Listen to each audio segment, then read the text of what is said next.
Today I'd like to introduce you to a friend of mine, Lynn Boughton, Major Lynn Boughton. Now she's a Victorian in recovery. Now not recovery from COVID, okay? Let me just put that out there. It's been a while since she's been in Victoria, so she's quite safe, okay? But she is a Victorian in recovery. Lynn met and married her husband David in Mount Gambier 16 years ago. She was commissioned as a Salvation Army officer in 2006, and her and her husband administered through the Salvation Army in Millicent. Then they moved to Victoria and served communities in Kaniva and Portland.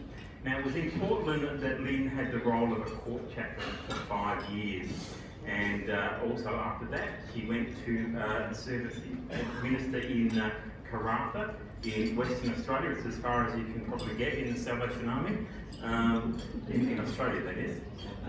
So Lynn went there for 3 years, but she's grateful to be back and a bit of a cooler climate, and she's grateful to be back in chaplaincy services, caring for people, offering hope and sharing the love of Jesus to people right here in Adelaide. So would you please welcome our guest today, Major Lynn Boughton.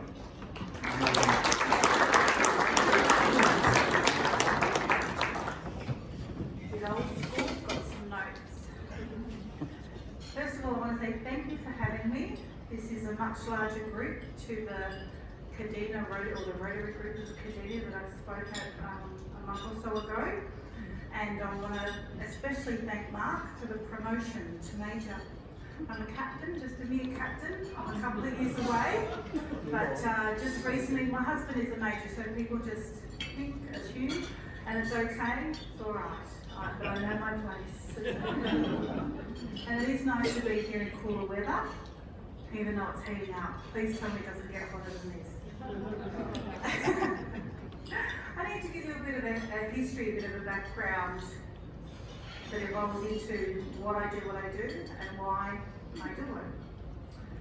So a little bit of the history of the Salvation Army. It started in 1865. A lot of you may already know this. It started in the East End of London by William Booth. And Booth was an evangelist who wanted to offer practical help to the poor and destitute, as well as to share the gospel message. So that's in a nutshell, our history as a movement. And it was in 1880 that two men, Saunders and Gore, led the first meeting of the Salvation Army from the back of a greengrocer's cart in the Botanic Park here in Adelaide. In 1881, the first officers, ministers, as you would refer them, arrived, Sutherland and his wife. But it was in 1882 that James Barker and his wife Alice arrived in Australia. They came by ship, of course, back in the 1880s, but their ship could not dock at the Adelaide wharf as there was a strike. So they had to disembark in Melbourne. They were welcomed in Melbourne by a Dr. John Singleton, who was the founder of several Christian-orientated welfare agencies in Victoria at the time. It was there that Dr. John introduced the Barkers to visiting prisoners in the Melbourne jail. And soon after that, the Barkers were given permission to hold religious meetings in the jail for the prisoners that wanted to attend. James Barker recognised the need to assist prisoners as they were released from the jail to support them so that they wouldn't end up back there. And it was in December in 1883 that the Prison Gate Brigade was opened. This was the first of this kind of institution anywhere in the world.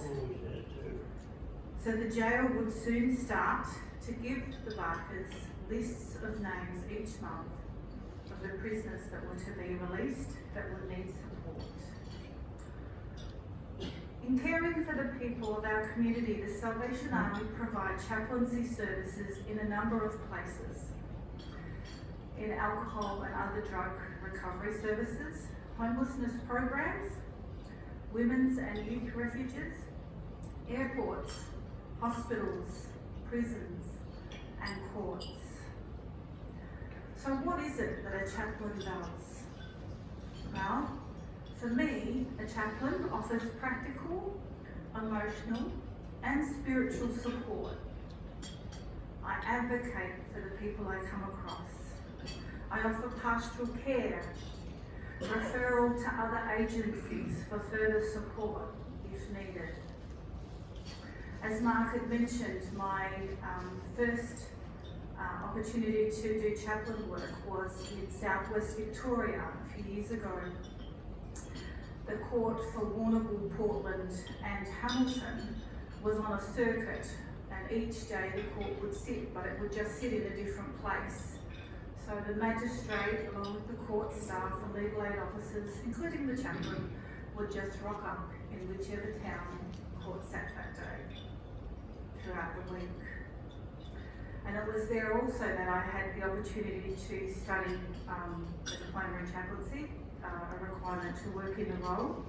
So these three towns, Hamilton, Warrnambool and Portland, were about 100 kilometres apart, and they varied in size.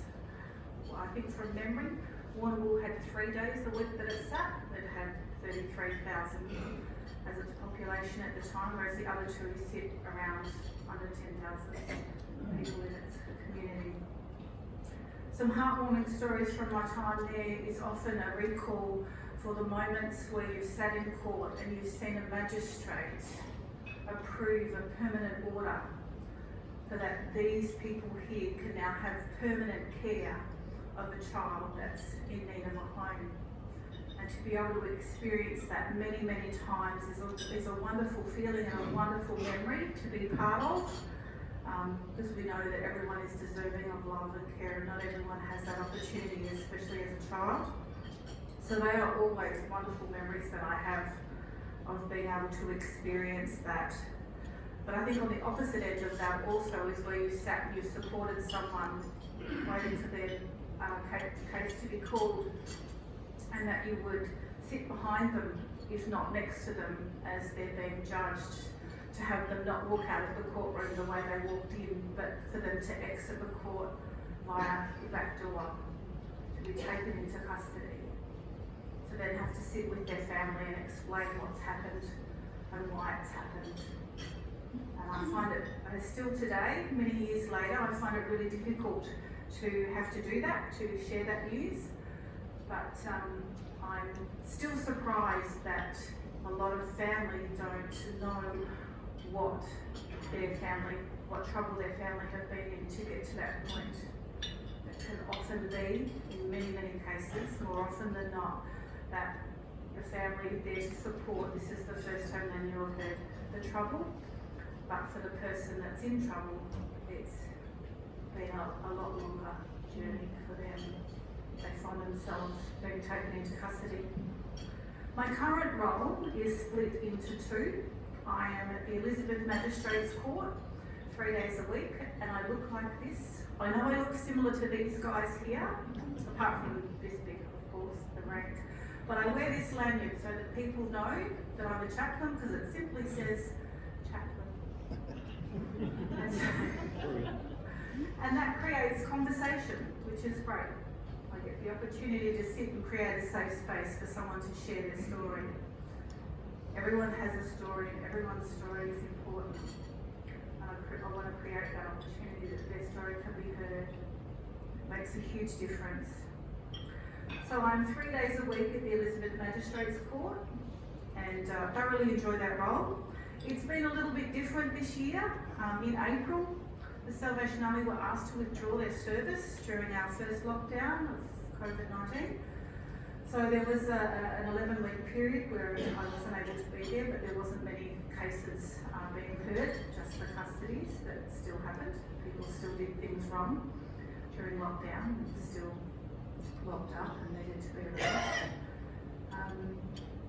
The difference COVID's made to the court process at the moment is that when someone's taken into custody overnight and they're to appear in court the next sitting day, for some it can be a whole weekend, they're in custody, is that they would appear in the court, the body of the court the next day. They would be taken over from the station and they would appear before the magistrate and be represented and apply for bail.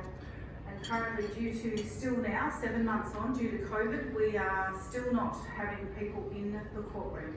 They are taken from the police station into the courthouse, where there are cells upstairs, and there they are sat in front of a TV monitor, and they are beamed into the courtroom. So they appear on a large screen TV, and that's due to our security that would normally hold on to them and bring them over from the station, and they're not able to touch other people. So they're doing it via video still to this day, and I believe they're thinking that this will happen through to the end of the year, not knowing what will happen next year. So that's very different. For my role as a chaplain, my office is right next to the custody court room, and often I'm confronted with families not knowing what to do or where to go. But usually the first thing they say is, my son or my daughter is going to appear in this court. And the first thing I say is, they actually won't be there physically, just so you know. Because of COVID and restrictions, they'll appear on a video screen. And it's there that I get the tissues out, and I go through all the tissues, because they think, well, I know what they've said is that they're in shock, or because of what's happened, or they're in shock that they're actually in custody, and they think that they'll get to see them any moment when they appear in court. But then to hear that they actually physically won't be in there is a shock again. And so many times I'm saying, could I just get another couple of boxes of tissues, please? Because it's quite overwhelming for someone to think they're going to see their loved one, but then to know that they're actually not. And that's probably the largest amount of that takes up not my time, but my role at the courthouse is comforting the family members of those that are in custody, to not be able to see their loved one physically in person until they are released. But it's a really nice opportunity to go with them to the other end of the courtroom and sit there and wait for them to come out the door. Really nice experience to see them reunited.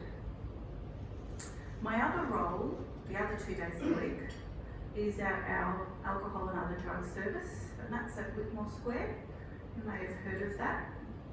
It used to be called Towards Independence. It's a network of services. There's a little bit of a restructure. So we have a sobering up unit where people can access that.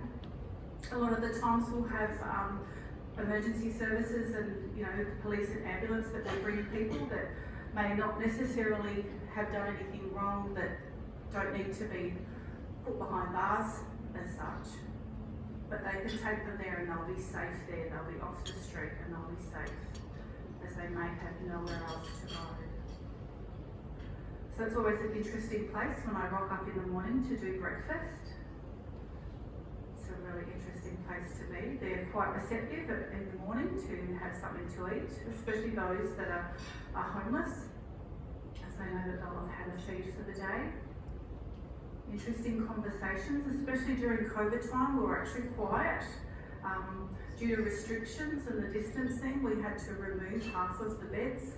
We were down to 12 beds a night instead of the 30 that we normally would have. Just made things a little more complicated, and I suppose that's affected most of us, the virus. But we also have a program at our AOD services called the Well Program, and it's Commonwealth funded. It's a support counselling program for Aboriginal and Torres Strait Islander people recovering from addiction, whatever that may be. And they have different programs on during the day, arts, there's a gym, there's a music program as well, cultural stuff that helps them in their recovery and their addiction. I mentioned also at the start about not so much what I do, but why I do what I do. And I believe that God's called me to this work. I didn't meet Jesus until about 22 years ago. I didn't know him for the first 30 odd years of my life.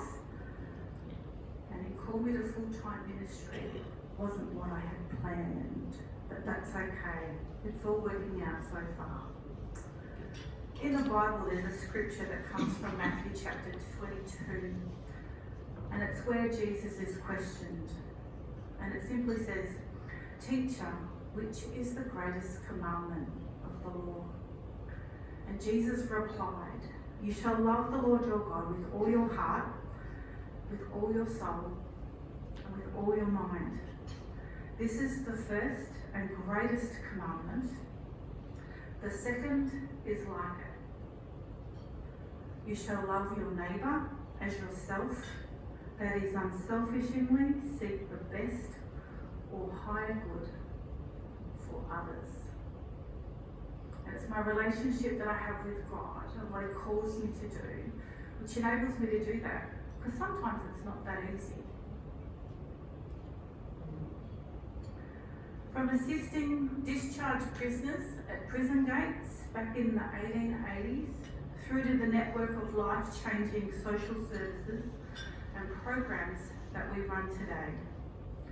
Our Australian story of the Salvation Army is one of empowering people, strengthening communities, and bringing hope to those that find themselves in tough and challenging times. Our mission as a movement is that the Salvation Army is a Christian movement. It's dedicated to sharing the love of Jesus by caring for people, creating safe pathways, for building healthy communities, and working for justice. We say that wherever there is hardship or injustice, Salvos will live, love, and fight alongside others to transform Australia one life at a time with the love of Jesus. Thank you for having me share with you today. It's been a pleasure. As I said, always happy to talk about what God's called me to do and the wonderful opportunities I have to do that in the spaces that's been provided to our movement for us to freely move about the courts and obviously our own programs. So thank you very much.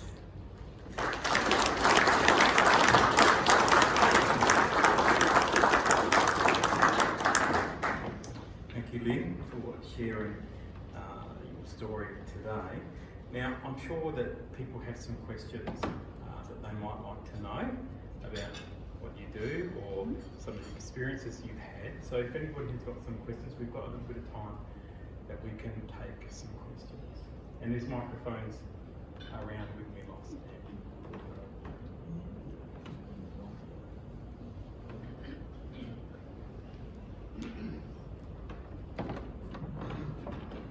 That's a wonderful talk.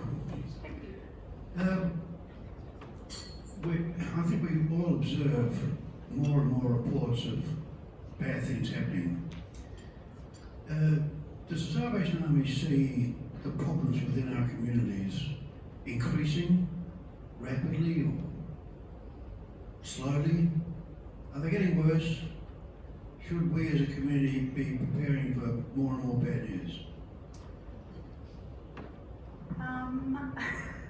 I think when you talk to people about how bad it is for others compared to other people,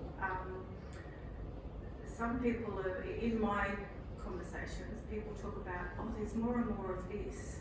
But I don't know whether it's more and more of this, whatever that is. I think we tend to talk about it more freely. So we talk more about mental health, yet there's still a stigma that goes with people that suffer from mental health issues. We all have mental health, but some of us have actual conditions specific to our circumstances. And I think that, you know, an addiction as well, more and more is talked about it, and that's what needs to happen, I believe, is that the more we talk about it, the more people will have an understanding about it, so that people can be more proactive in order to support and help those that are dealing with their own issues. So I don't know if it's more of the increase. I really can't answer that. Maybe these guys could. But yeah, I think that it's talked about more often, which is a good thing. It's not a nice thing to talk about, but yeah, that's my understanding. That helps.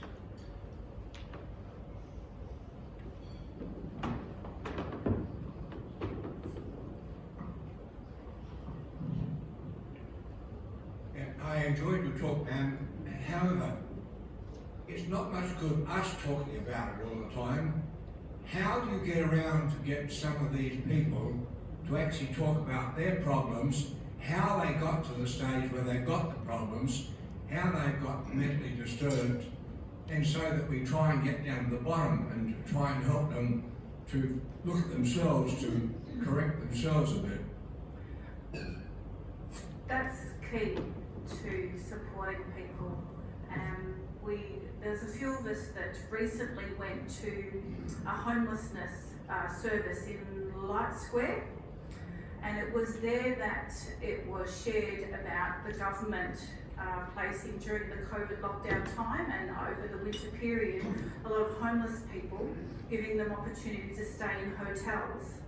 And this was decided so that, you know, if the virus was to get as bad as what we all thought it was going to be, that they would be able to contain it in a sense, and to not, you know, better hygiene and all that kind of stuff. And my understanding is from the amount of people, and I'm not sure of a number offhand, but I was aware that during that process, there was intensive support for these people that were experiencing homelessness.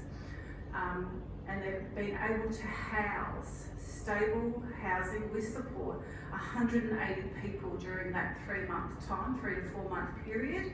So they've been able to work intensely because these people have had a location and link them in with all the supports and medical treatment that they needed. So there are people that are addressing their issues and getting support and treatment and continued support. It's not something you can say, here's a house, here's your medication. It needs to be ongoing, and that seems to be happening. And that was if there's a positive to come out of that experience for homeless people, it's that, yeah, and the workers, the support workers are continuing to support them, be alongside them, and give them those opportunities to better themselves in their situation.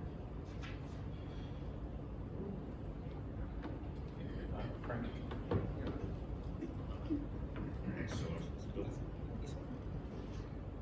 Thanks, that was a great insight.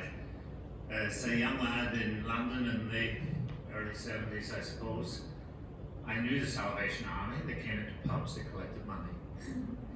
And that was the impact, the only impact. More recently, I've been chair of Unity Housing, and I understand the sort of work you do, because, as you just said, the people who are homeless need a whole lot of other services wrapped around before they can actually sustain a tenancy. Unity Housing promised 70 houses a year, I think it was to Hutt Street, if they were able to stabilise the condition of the homeless people. And I think what's happened with COVID is fantastic. There are no homeless people because people now understand it's the services that are important. And in finishing, do you work with ORs? We had a lot of work with ORs who looked after people coming out of prison and stabilising them back into the community. They quite often are destitute with nowhere to live, and they need a lot of services. But that's just a question. Yeah, my understanding is that, you know, if there is a service that can extend from the services we offer, we link people in. And my recent understanding is that a couple of our staff have left us and gone to work for us. So you're welcome. Okay. Thank you. Yes.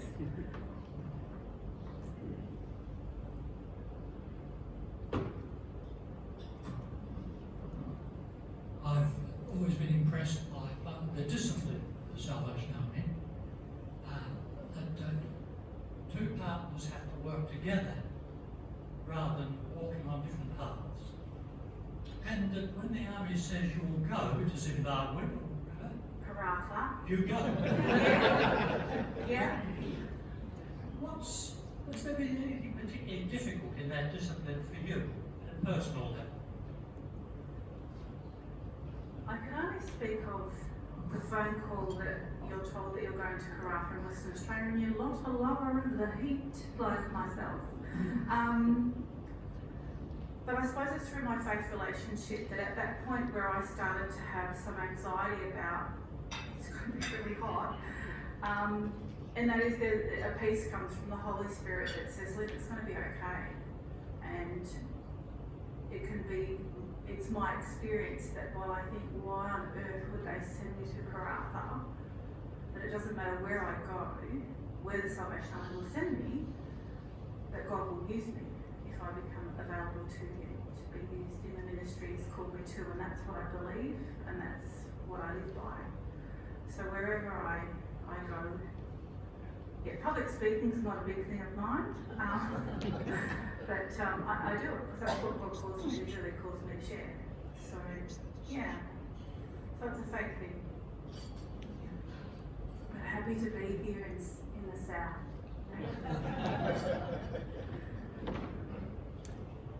More questions? Yes, one more. Last one. Thank you. Wherever my family are grateful for reconnecting people. So about 20 years ago, there was a situation amongst my larger family that some people were missing, and I was encouraged by a friend of mine to reach out to the Salvation Army, and you connected my family again, or some people in my family. So do you still do that sort of work, and does that play a significant role in the work the Salvation Army does still? My understanding is just recently, in the last 12 months, we actually aren't able to offer that service anymore. Most unfortunately, especially when you hear stories like yours. But yeah, we currently don't do family tracing, I believe is what it was called. Yeah.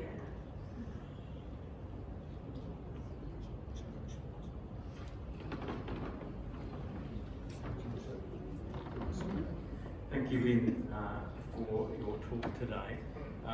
And we're so glad that you have been called to do the work that you do. Public speaking isn't the favourite thing that you like to do, but what's come across is your care and your love for people, and that's what God has called you to do, to support the people in their crisis. So we would like to thank you very much. Would everybody like to thank Lynn for her time today?